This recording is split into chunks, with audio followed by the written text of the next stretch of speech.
Si pour avoir la patelade libre vous voulez pas refaire un deuxième moule, vous pouvez très bien, quand c'est en train de prendre un instrument plat et passer tout droit. Et après ça vous permet de ressortir le morceau qui en a trop, donc comme ça vous n'êtes pas obligé de dupliquer les moules comme j'ai fait si vous voulez économiser du silicone. Voilà, c'est une façon très simple aussi, je suis bête, j'y avais pas pensé avant. Donc là je vais laisser durcir. Petit point aussi important que je voulais vous expliquer. Tout à l'heure je vous ai montré qu'on pouvait transformer une barrière en une autre forme. Donc c'est ce que j'ai fait pour passer de celle-là à celle-là. Et donc cette autre forme, quand vous l'aurez fini, parce qu'elle n'est pas finie toujours, hein, je l'ai laissé durcir, je me suis occupé du reste, il faudra en refaire une empreinte. Donc assurez-vous toujours que l'élément que vous allez modifier ait assez d'épaisseur, parce que je vous rappelle que si vous avez un élément assez épais, quand vous aurez fait votre empreinte, vous n'aurez plus besoin de rechercher une aussi grande épaisseur, ça vous limite le nombre de bavures. Et je vais vous en montrer deux côte à côte. Voilà, là ça se voit. Donc celui de gauche, c'est une où j'ai mis la résine poudre à raser au moule. Après j'ai mis le liquide, j'ai pas rajouté de résine, donc vous voyez qu'on est un peu plus fin avec la contraction de la résine. Et ça c'est une où j'ai re-rempli jusqu'en haut, donc là il y a plus d'ébavurage.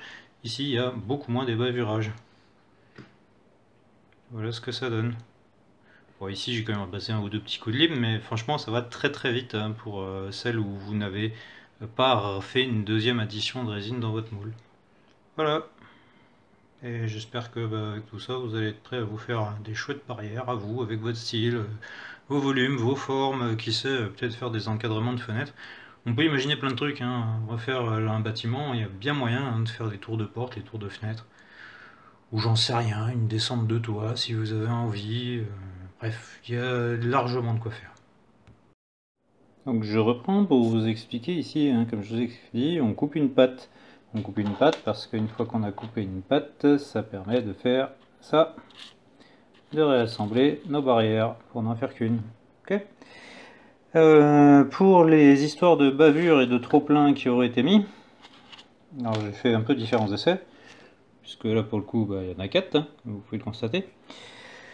La technique consiste à remplir, à raser. Alors à raser en ayant toujours des points d'appui de chaque côté, c'est-à-dire à la fois là, à la fois là, à la fois là, à la fois là. Et comme vous avez pu le constater, il y a une petite rétraction de la résine au moment de la couler. Donc finalement cette rétraction est très pratique parce que je ne vais pas trop avoir mes bavures entre chacun de mes barreaux. Je vais faire ça, et comme ça vous aurez. Et puis là j'ai une version avec la pâte là qui est libérée. Je pense qu'il faut que je fasse l'inverse.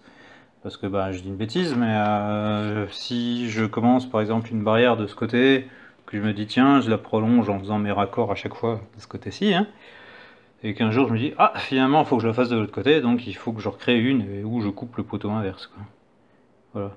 Mais là systématiquement c'est le même poteau, la même façon de faire, et donc pour raccorder tout ça, eh bien il suffit de remettre ensemble. Cet élément là vu comme ça ressemble à une échelle. Peut-être moyen de fabriquer ça aussi comme ça. Bon, ça fait une grosse échelle, hein, mais en tout cas, ça donne une base et on peut refabriquer de nouvelles choses. Voilà, duplicata sans les sauvegardes, et pour ceux qui se demandent combien que ça fait, voici un double décimètre. Ça va comme production, non? La partie valait le coup de s'emmerder un petit peu hier.